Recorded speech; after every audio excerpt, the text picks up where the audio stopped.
বিসমিল্লাহির রহমানির রহিম। সূরা বাকারার ১৩ নং আয়াতের অর্থ।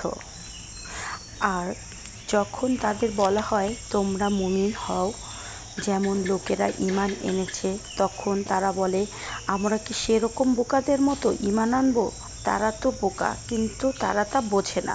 শিক্ষা: তারা সত্যের কথা শুনেও তাকে অবজ্ঞা করে আর ঈমানদারদেরকে বোকা বলে ঠাট্টা করে। আসলে বোকামি তো আল্লাহর নিদর্শনের অমান্য করা। এই আয়াত আমাদের শেখায় সত্যের পথে চলো, কখনো বোকামি নয়, বরং এটা বুদ্ধিমানের কাজ। এটা কি? এটা হচ্ছে এঁচোড় বা কাঁঠাল। এটা দিয়ে আজকে রান্না করব ভোলার খুব জনপ্রিয় একটি খাবার, পাঁচন রান্না করা। খেতে যেমন সুস্বাদু তেমনি পুষ্টিগুণে ভরপুর। পাঁচন রান্না করতে হলে আমাকে কাঁঠালটা প্রথমে ভালো করে কেটে নিতে হবে। কাটাটা খুব গুরুত্বপূর্ণ। পাকা কাঁঠালের থেকে কাঁচা কাঁঠালের পুষ্টিগুণ অনেক বেশি। কাঁচা কাঁঠালে আমাদের অনেক রকম পুষ্টিগুণ দিয়ে থাকে: পটাশিয়াম, ম্যাগনেসিয়াম, আয়রন, জিঙ্ক। তবে দেখবেন কাঁচা কাঁঠাল রান্না বেশি খাবেন না, যেন কথায় আছে না, বেশি এঁচোড় খেলে এঁচোড় পাকা হয়ে যাবেন। আমি প্রথমে কাঁঠালগুলো ভালো করে কেটে নিচ্ছি। কেটে ধুয়ে পরিষ্কার করে নিব।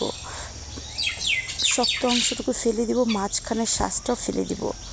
তারপরে আমরা এই কাঁঠালের মাংস অংশটুকু নিয়ে নিব এবং রান্না করার ভিতরের কোয়াগুলো কেটে কেটে নিব মাংসের মতো। খেতে দারুণ সুস্বাদু। কাঁঠাল রান্না করতে গুরুত্বপূর্ণ উপকরণ আরেকটি হচ্ছে ডাল। আমি এখানে মুগ ডাল নিয়েছি, সাথে নিব মুসুরি ডাল। মুগ ডালটা একটু ভালো করে ভেজে নিব। মুগ ডালটা ভাজা হলে খুব সুন্দর একটা ঘ্রাণ বের হয়। আমি ভেজে নিচ্ছি অল্প আঁচে। মুগ ডাল ভাজা হয়ে গেছে। এখন একটি পাত্রে ঢেলে পানি দিয়ে ভিজিয়ে রাখবো। এখন আমি কড়াই কিছুটা তেল দিয়ে কিছুটা মুরগির মাংস ভেজে নিব।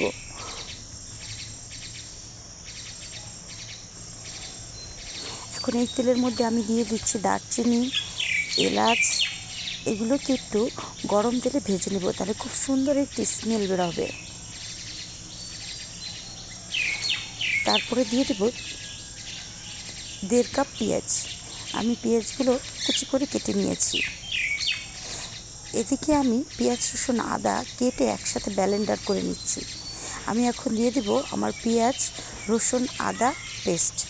এটা আমি দিয়েছি 3 টেবিল চামচ। এখন মশলাটাকে খুব ভালো করে কষিয়ে নিতে হবে। দিয়ে দিচ্ছি লবণ স্বাদ মতো। রান্নার একটি টিপস আছে, সেটা হচ্ছে আপনি মশলাটা যত ভালো করে কষাবেন তত রান্নাটা টেস্টি হয়। খুব ভালো করে মশলাটা ভেজে নিতে হবে। এখন দিয়ে দিচ্ছি হলুদ। আমি 1 চা চামচ হলুদ দিয়ে দিলাম। দিয়ে দিচ্ছি 2 চা চামচ মরিচের গুঁড়ো। আমি এর সাথে ব্যবহার করব আমার নিজের গাছের বোম্বাই মরিচ। খুব ভালো করে কষিয়ে নিচ্ছি। এখন দিয়ে দিব আমার ডালগুলো।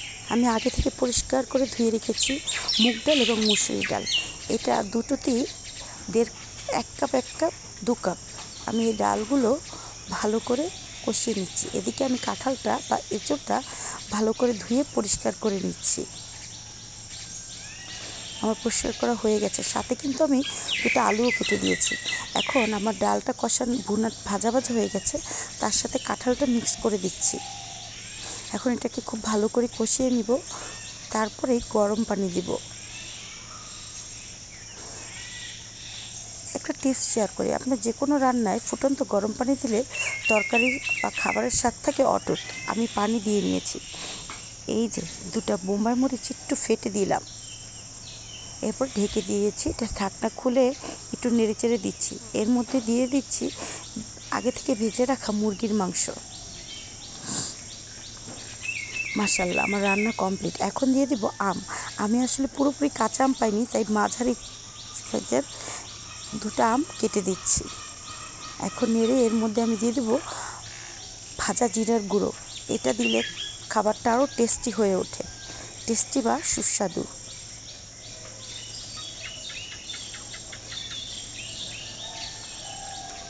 আবার ঢাকনা খুলে একটু নেড়ে চেড়ে দিচ্ছি। এই খাবারটা যে খেতে এত সুস্বাদু। এখন আমার বাগার দেওয়ার পালা। আমি কিন্তু হাফ কাপ রসুন কুচি নিয়েছি, এটা তেলে ভালো করে ভেজে আমার পাঁচনের মধ্যে দিয়ে দেবো। এই পাঁচনটা খেতে এত টেস্টি আর ঐতিহ্যবাহী, মানে যারা না খেয়েছে তারা বুঝবেন না। আপনারা প্রত্যেকে বাসায় ট্রাই করে দেখবেন। এই যে মাশাআল্লাহ, আমার রান্না কমপ্লিট। এখন আমি এটা পরিবেশন করছি। রান্না হয়ে গেছে। প্রতিটা কাঁঠালের টুকরো মুখে দিলে মনে হয় যেন অসাম। মাশাআল্লাহ, খুব সুন্দর। আলহামদুলিল্লাহ।